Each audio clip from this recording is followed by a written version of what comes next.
Théophile, j'ai parlé dans mon premier livre de tout ce que Jésus a commencé de faire et d'enseigner dès le commencement jusqu'au jour où il fut enlevé au ciel, après avoir donné ses ordres par le Saint-Esprit aux apôtres qu'il avait choisis. Actes 1:1-2. Mais celui qui a été abaissé pour un peu de temps au-dessous des anges, Jésus, nous le voyons couronné de gloire et d'honneur à cause de la mort qu'il a soufferte. Hébreux 2:9. C'est pourquoi aussi Dieu l'a souverainement élevé et il lui a donné le nom qui est au-dessus de tout nom. Philippiens 2:9. Nous n'avons pas attaché suffisamment d'importance à l'ascension. On a fait beaucoup de cas de la naissance du Seigneur Jésus, grand cas de sa résurrection, quelque peu de la Pentecôte. Mais tout en mentionnant l'ascension, on y accorde très peu d'attention. On la passe presque sous silence. Cependant, elle a une signification immense. C'est, en fait, l'un des traits majeurs dans la gamme de l'œuvre de la rédemption. Ôtez-la, et la gamme n'est plus complète.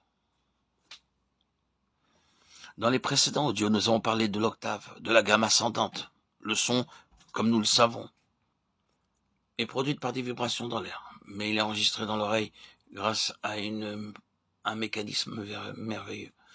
Dans l'oreille humaine, il y a une minuscule structure, telle une petite harpe, qui n'a pas moins de 10 000 cordes. Quand un son l'atteint, une corde correspondant à ce son vibre, et la vibration est transmise au cerveau et interprétée par lui, de sorte que nous sommes capables de distinguer différents sons et de reconnaître leur origine.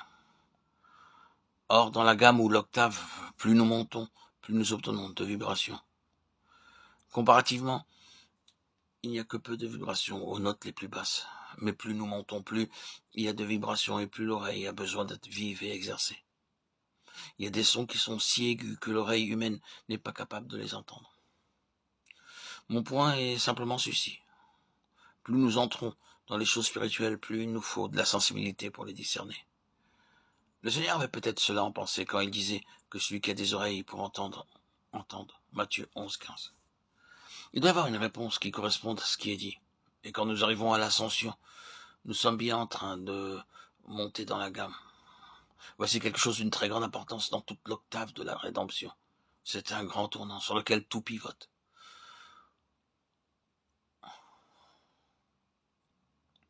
C'est sûrement l'un des arguments les plus forts en faveur de la résurrection du Seigneur Jésus que les disciples et ceux qui avaient été avec lui pendant sa vie terrestre furent finalement si heureux de le laisser partir lors de son ascension.